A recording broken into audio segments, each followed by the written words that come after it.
Alright, it's got my latex tacked. So I'm going to throw it in the stretcher. Like I said, I let my spacer hang just a little bit on this side of it. And I probably set it back maybe about a 1/16. Try to get it somewhat straight though. Clamp it down. And your number of turns is up to your taste. I know what I'm doing on this one. Alright, pull my little spacer out the way. I should already have some of these laid out, but I don't. I just put it across the stretcher, bend it 90. Getting that tape off is a little bit of a pain. Peel the tape off. Like I say, I probably pinch it down, I don't know, for about 3/16, 1/4 inch gap on the open side. I like to stand the jig up and turn it around and just drop it right on top, like so. Tabs on the back side, okay? Because I got the long reeds on that side. And all I do is just pinch with my fingers,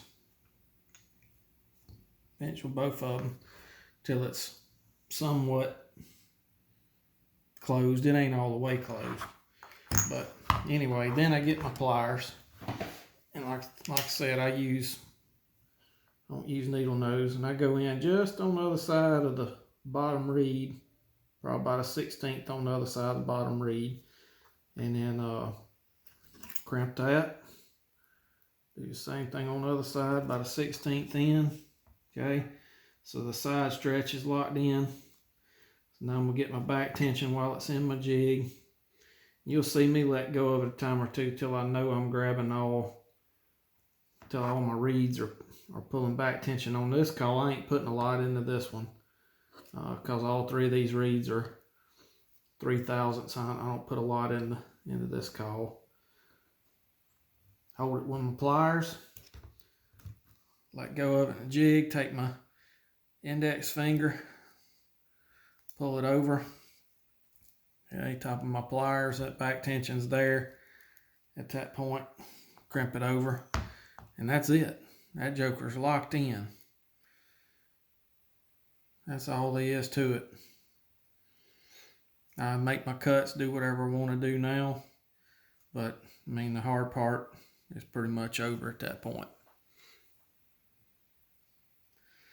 So I'm gonna get my scissors that I make my cuts with. On this one, this is just gonna be a split V.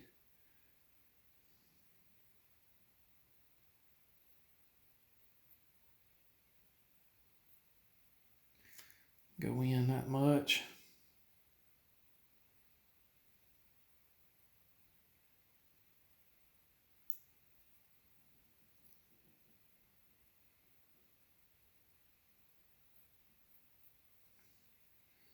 And hit it on that side.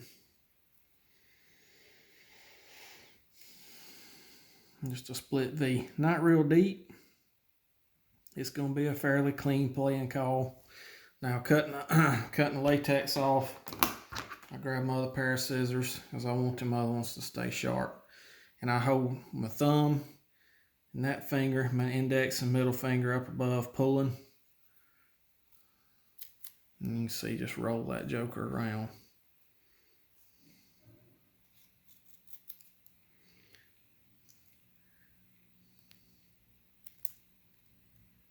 I try to get it right there. Pull it fairly tight. That's done. Time to put the tape on that one. Grab me a piece of tape. Get my pliers out of the way there. That latex.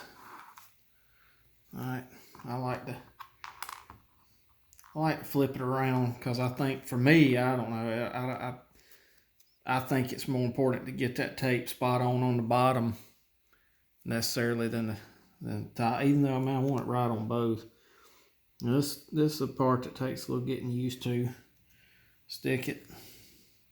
I'm happy with that. If you ain't happy, it ain't stuck super tight at that point. Lay your finger down. Pull it to you at the back of the crown. And I just push down on all of it. And if you see this mess on my fingers, I was fooling with the printer cartridge at work today and had some difficulties. But my hands are washed and clean, I promise you. Alright. That is a taped call at that point.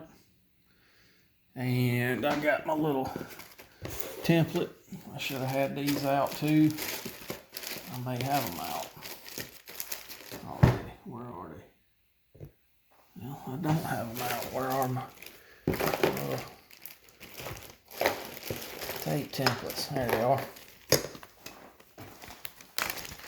I got a regular frame and a small frame, kid frame, whatever you want to call it. Same kind of calls I like to use. So I just put it in there, flip it around. It fits pretty good.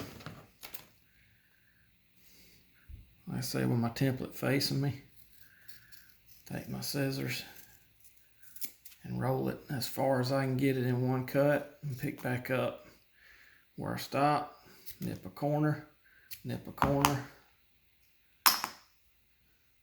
ready to call one up. That's it.